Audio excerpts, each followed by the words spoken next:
તો જુઓ, જે રીતે આપણે હોરિઝોન્ટલ લાઇન એટલે કે એક્સ એક્સિસ ઉપર જે જોબ 1 લીધી હતી એની માટે આપણે જે ટાઈમ ડ્યુરેશન આપ્યું તો એ પ્રમાણે આપણે વર્ટિકલ લાઇન ડ્રો કરી. હવે એ જ રીતે વાય એક્સિસ ઉપર આપણને જોબ 2 માટે જે પ્રમાણે સિક્વન્સ આપી કે સૌથી પહેલાં મશીન બી ઉપર આપણું કામ થાય અને એની માટે કેટલો ટાઈમ લાગશે 5 કલાકનો. તો અહીંયા આપણે 0થી લઈને 5 કલાક સુધી જે ડ્યુરેશન આપ્યો તો એમાં આપણે મશીન બી કરી દીધું, બરાબર, કે મશીન બીને કેટલો ટાઈમ લાગશે, પ્રોસેસિંગ ટાઈમ 5 hours. એના પછી નેક્સ્ટ આપ્યું કે મશીન સી અને એની ઉપર કેટલો ટાઈમ ડ્યુરેશન લાગશે, પ્રોસેસિંગ ટાઈમ 4 hours. તો હવે આ 5થી લઈને બીજા 4 કલાક આપણે કોના લેવાના, મશીન સી માટેના, એટલે 5થી 9 સુધી મશીન સી કામ કરશે. એ જ રીતે નેક્સ્ટ મશીન એ ઉપર કેટલા કલાક લાગે, 3 કલાક જોબ 2 પરફોર્મ થતાં. તો 9થી 12 સુધી, 9 + 3 12 સુધી આપણે કઈ જોબ લઈશું, અરે કયો મશીન ઉપર જોબ કામ કરશે, મશીન એ ઉપર, બરાબર. એ જ રીતે હવે નેક્સ્ટ આપ્યું મશીન ડી અને એની માટેનો ટાઈમ ડ્યુરેશન કેટલો આપ્યો, 2 કલાકનો. તો 12થી લઈને 14 સુધી કયા મશીન ઉપર આપણી જે જોબ હોય પરફોર્મ થાય, મશીન ડી ઉપર. અને એ જ રીતે 14થી લઈને બીજા 6 કલાક એટલે કે 20 કલાક સુધી આપણું કયું મશીન ઉપર કામ થાય, મશીન ઈ ઉપર. તો અહીંયા આપણે જોબ 2 માટે બી એ રીતે જે ટાઈમ ડ્યુરેશન અને જોબની જે સિક્વન્સ આપી હતી એ આપણે લઈ લીધી અને જે ટાઈમ હતો ત્યાંથી આપણે હોરિઝોન્ટલ લાઇન ડ્રો કરી દીધી. હવે આપણે નેક્સ્ટ કામ શું કરવાનું, તો ધ્યાનથી દેખજો કે અહીંયા આપણી જોબ એ, બરાબર, જોબ 1 મશીન ભૂલ થઈ જાય છે મારાથી વારે.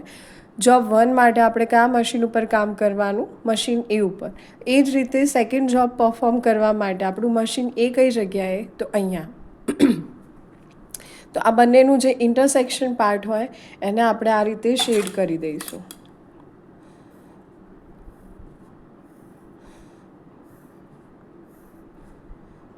જોબ 1 માટે બી મશીન એ અને જોબ 2 માટે પણ મશીન એ. એ જ રીતે હવે મશીન બી ફર્સ્ટ જોબ માટે અને સેકન્ડ જોબ માટે મશીન બી અહીંયા આવશે. તો બંનેનું ઇન્ટરસેક્શન આટલો પોર્શન મળે આપણને. તો એને આપણે આ રીતે લાઈન ડ્રો કરી દઈએ.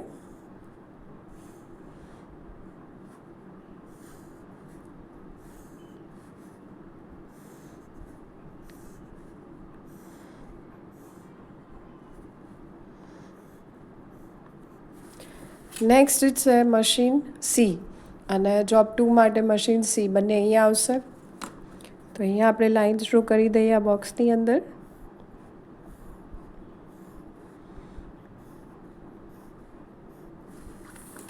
એ જ રીતે આ મશીન ડી જોબ 1 માટે અને જોબ 2 માટે મશીન ડી ક્યાં આવશે, અહીંયા. બંનેનું ઇન્ટરસેક્શન મળે આપણને અહીંયા.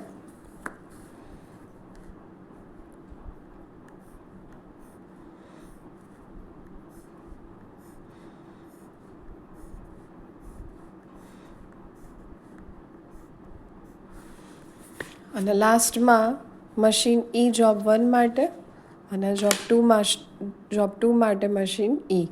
આ બંનેનું ઇન્ટરસેક્શન થશે આટલો પોર્શન. ત્યાં બી આપણે લાઇન ડ્રો કરી દઈએ. તો જેટલા બી બોક્સ આપણને મળ્યા એ દરેક બોક્સ શું અહીંયા આપણને બતાવશે કે આપણી જે જોબ 1 અને 2 હોય એ ત્યાં શું થતી હોય, કામ કરતી હોય કોઈને કોઈ મશીન ઉપર, બરાબર. હવે નેક્સ્ટ કામ આપણું શું થાય, તો ઓરિજિનથી આપણે એક લાઇન ડ્રો કરવાની કે જે એક્સ એક્સિસની પોઝિટિવ ડિરેક્શન સાથે 45 ડિગ્રીનો એંગલ બનાવે, 45 ડિગ્રીનો. તો હવે એવું તો કઈ રીતે થાય, તો એની માટે તમારે પેલું જે મેઝરમેન્ટ આવે પ્રોટ્રેક્ટર એનો યુઝ કરવો પડે અહીંયા એંગલ ડ્રો કરવા માટે. અને જો એ તમારી પાસે ના હોય તો પછી તમે એક કામ કરી શકો કે આપણે જે સ્ક્વેર ડ્રો કરીએ એમાં પણ 45 ડિગ્રી એંગલ ઇઝીલી મળી જાય, કારણ કે આપણો જે દરેક એંગલ હોય, કોર્નર હોય એ 90 ડિગ્રીનો હોય, બરાબર. એટલે એ કોર્નરને એક્ઝેક્ટ તમે બે ઇક્વલ પાર્ટમાં ડિવાઈડ કરો કે સામેના જે કોર્નર આપેલા હોય એને તમે કનેક્ટ કરો તો શું થઈ જાય, 45 ડિગ્રીનો એંગલ થઈ જાય બે ઇક્વલ પાર્ટમાં.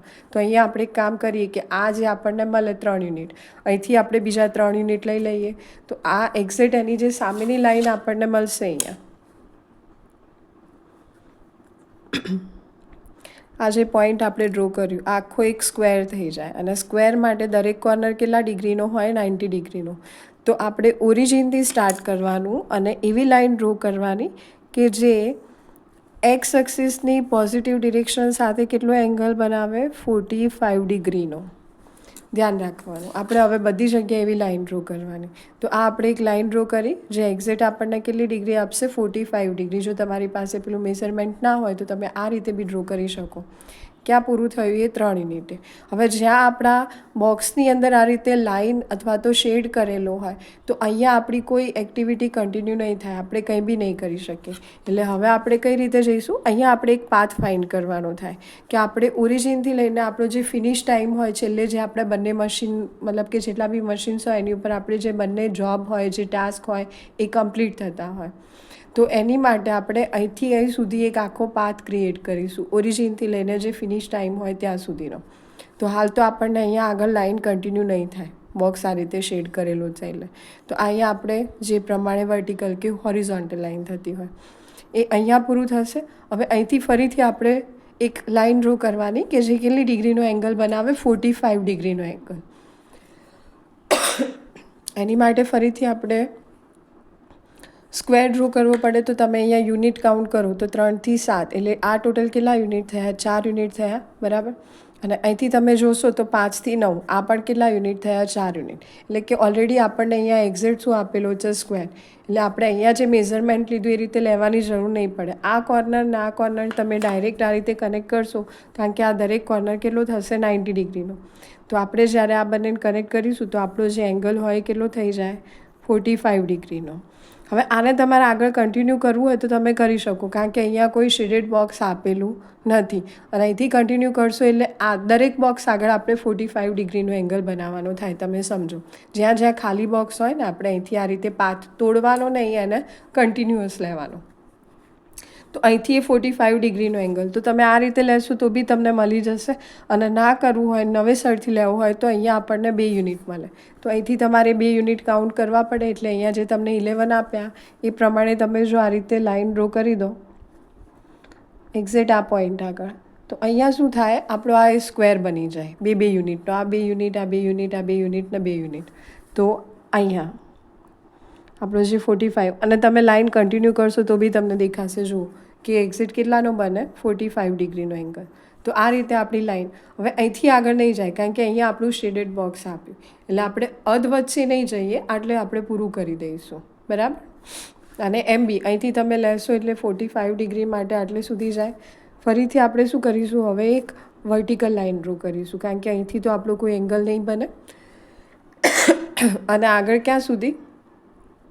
આ જે લાઈન આપી, મતલબ કે જે શેડેડ બોક્સ આપ્યું, કારણ કે વચ્ચેથી આપણે કોઈ બી લાઈન ડ્રો કરવી પોસિબલ નથી 45 ડિગ્રીનો એંગલ. એટલે ઉભા રહો, તમને ક્લિયરલી દેખાય એ રીતે આપણે આ રીતે આપણો એક પાથ ક્રિએટ થશે. અહીંથી ઓરિજિનથી આપણે સ્ટાર્ટ કર્યો, બરાબર, 45 ડિગ્રીનો. આ શેડેડ બોક્સ હતું એટલે આગળ કન્ટિન્યુ કરવું પોસિબલ નહોતું, એટલે આપણે એને અહીંયા સ્ટોપ કરી દીધું. કારણ કે આપણી જે જોબ 1 હતી અહીંયા ઓલરેડી કન્ટિન્યુ હતી. એટલે આ લાઈન અહીંયા આ રીતે સીધી વર્ટિકલ થશે. પાછું આપણને એક ખાલી બોક્સ મળ્યું, તો અહીંથી આપણે લાઈન જ્યાં સુધી ખેંચાય ત્યાં સુધી સોરી, તો અહીંયાથી આપણે એક લાઈન ડ્રો કરી, બરાબર, ફરીથી 45 ડિગ્રીના એંગલની. પણ અહીંયા આપણી પછી કોઈ સીધી લાઈન કે આડી લાઈન નહીં મળે, એટલે આપણે શું કરીએ? અહીંયા સ્ટોપ થઈ જઈએ. દરેક બોક્સે આપણે અલગ અલગ 45 ડિગ્રીનો એંગલ બનાવતી લાઈન ડ્રો કરવાની થાય. ફરી વર્ટિકલ લાઈન, ફરીથી આપણને ખાલી બોક્સ મળ્યું. અહીંયા બી આપણે એક લાઈન ડ્રો કરવી પડે કે જેનો એંગલ કેટલો હોય? 45 ડિગ્રીનો હોય. તો જો આપણે જોઈ લઈએ તો દેખો અહીંયા આપણને કેટલા યુનિટ મળશે? અહીંયા 9 થી 15 સુધીના. એટલે આ 1 2 3 4 5 ને 6 યુનિટ થયા. આ 6 યુનિટ. અહીંયા કેટલા થાય? 14 ને 6 20, એ બી કેટલા થાય? 6 યુનિટ. એટલે કે આ એક્ઝેક્ટ આપણો સ્ક્વેર. તો અહીંયા જે કોર્નર બને એ બી કેટલો હોય? 90 ડિગ્રીનો હોય. તો તમે અહીંથી સીધી લાઈન ડ્રો કરી દો તો બી ચાલે, કે આપણને એક્ઝેક્ટ એંગલ કેટલો મળશે લાઈનનો? 45 ડિગ્રી. હવે અહીંથી આપણે આગળ નહીં કરીએ, કારણ કે અહીંયા આપણું પૂરું થઈ ગયું. આપણું ફિનિશ પોઈન્ટ કયું? આ રહ્યું. એટલે હવે કઈ લાઈન ડ્રો થાય? આપણી હોરિઝોન્ટલ લાઈન, બરાબર. જે પ્રમાણે આગળ આપણને બોક્સ મળતું હોય એ પ્રમાણે વર્ટિકલ હોરિઝોન્ટલ. તો અહીંયા આપણે સ્ટાર્ટ કર્યું ઓરિજિનથી. આ આપણો આખો એક પાથ થયો કે જ્યાંથી આપણી બંને જે જોબ હોય કન્ટિન્યુ હોય અલગ અલગ મશીન્સ ઉપર, અને ફાઇનલી અહીંયા શું થશે, પૂરી થશે. તો હવે આપણે શું ફાઇન્ડ કરવાનું થાય આગળ? તો જો આપણે જે પાથ લીધો એમાં જ્યારે લાઈન ડાયાગોનલી મૂવ થતી હોય એનો મતલબ કે આપણી બંને જે જોબ હોય, જોબ 1 અને 2, એ બંને પ્રોસેસમાં હોય, બંને કન્ટિન્યુ હોય. જ્યારે આપણી લાઈન કેવી હશે, વર્ટિકલ, એનો મતલબ જો હોરિઝોન્ટલ લાઈન મતલબ કે આપણી જોબ 1 કન્ટિન્યુ હોય, અને વર્ટિકલ લાઈન એટલે જોબ 2 કન્ટિન્યુ હોય. અને જ્યારે વર્ટિકલ લાઈન હોય, જોબ 2 કન્ટિન્યુ હોય, તો જોબ 1 ફ્રી હોય, અને લાઈન હોરિઝોન્ટલ હોય મતલબ જોબ 1 આપણી કન્ટિન્યુ હોય અને જોબ 2 ફ્રી હોય, અને લાઈન ડાયાગોનલ હોય તો બંને જોબ કામ કરતી હોય. તો અહીંયા આપણને જે લાઈન મળી એ કેવી મળી, વર્ટિકલ મળી. એટલે કે આ જોબ તો આપણી ચાલુ જ છે, પણ આ જોબ કામ કરતી નથી. એટલે આ જોબ 1નું શું થાય, આઇડલ ટાઈમ થાય. બરાબર. ફરીથી આપણે ડાયાગોનલ લાઈન ડ્રો કરી, મતલબ કે અહીંયા આપણી જે બંને જોબ્સ છે, જોબ 1 અને જોબ 2, એ બંને કામ કરતી હશે જ્યાં સુધી ડાયાગોનલ લાઈન મળે ત્યાં સુધી. ફરી વર્ટિકલ લાઈન આવી એટલે કે આપણી જે જોબ 1 હોય એ આઇડલ હોય અને જોબ 2 હોય એ પ્રોસેસમાં હોય. અગેન ડાયાગોનલ લાઈન, તો અહીંયા બંને જોબ કામ કરતી હશે. અને હોરિઝોન્ટલ લાઈન મતલબ કે આપણી જોબ 1 કામ કરતી હશે પણ જોબ 2 કેવી હશે, આઇડલ. તો હવે આપણે જે બંને જોબ્સ માટેનો ટોટલ ઇલિપ્સ ટાઈમ ફાઇન્ડ કરીએ. તો એ કઈ રીતે મળે તો જુઓ કે total ellipse time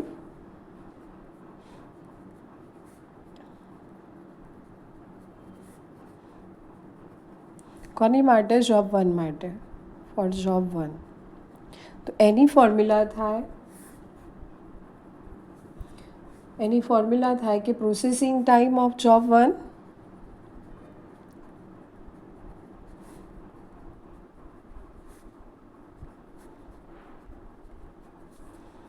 plus idle time for job 1. હવે પ્રોસેસિંગ ટાઈમ કેટલો હતો જોબ 1નો? Total processing time 17 hours. તો એ તો આપણે ફાઇન્ડ કરી દીધો સ્ટાર્ટિંગમાં. 17 hours 17 કલાક. અને idle time for job 1. Job 1 ક્યારે આઇડલ હોય કે જ્યારે આપણી લાઈન વર્ટિકલ હોય, ઊભી હોય. તો એક તો અહીંયા જોબ 1 આપણી કેવી હશે, આઇડલ, અને બીજી અહીંયા જોબ 1 આપણી આઇડલ હશે. તો કેટલા કલાક માટે? તો જુઓ તમે અહીંથી કેટલા કલાક થયા, 2 કલાક અહીંયા, આ બીજા 2 કલાક અને બીજો 1 કલાક, એટલે આ ટોટલ 3 કલાક. અહીંથી તમે કાઉન્ટ કરો તો આ 1 કલાકનો ટાઈમ મળ્યો, આ 2 કલાક થયા, એટલે ટોટલ 3 કલાકે અને 2 કલાક અહીંયા, ટોટલ કેટલા થયા, 5 કલાક માટે આપણું જે જોબ 1 હતી એ કેવી હતી, આઇડલ હતી. તો ટોટલ ઇલેપ્સ ટાઈમ કેટલો થાય જોબ 1 માટેનો, 22 hours. અને એ જ રીતે આપણે ફાઇન્ડ કરીએ total elapse time for job 2. તો એની બી સેમ ફોર્મ્યુલા કે processing time of job 2 plus idle time for job 2. Processing time એ તો આપણે ઇનિશિયલ સ્ટાર્ટિંગમાં લઈ લીધો હતો. કેટલો હતો જોબ 2નો પ્રોસેસિંગ ટાઈમ ટોટલ, 20 hours. એટલે એ આવશે 20. અને આઇડલ ટાઈમ જોબ 2 ક્યારે આઇડલ હોય કે જ્યારે હોરિઝોન્ટલ લાઈન આપેલી હોય આપણા પાથમાં. તો એ છે ક્યારે આવશે, અહીંયા. ત્યાં સુધી જોબ 2 કેવી હશે, કન્ટિન્યુઅસલી પ્રોસેસની અંદર, એટલે કે એને કંઈ ને કંઈ કામ એનું ચાલુ હશે. અને કેટલા કલાક માટે આઇડલ મળે આપણને, 2 કલાક માટે. તો અહીંયા શું થશે, idle time for job 2 is equal to 2 hours. એટલે ટોટલ બંનેના શું થયા, ટોટલ ઇલેપ્સ ટાઈમ સરખા થયા, કેટલા, 22 hours.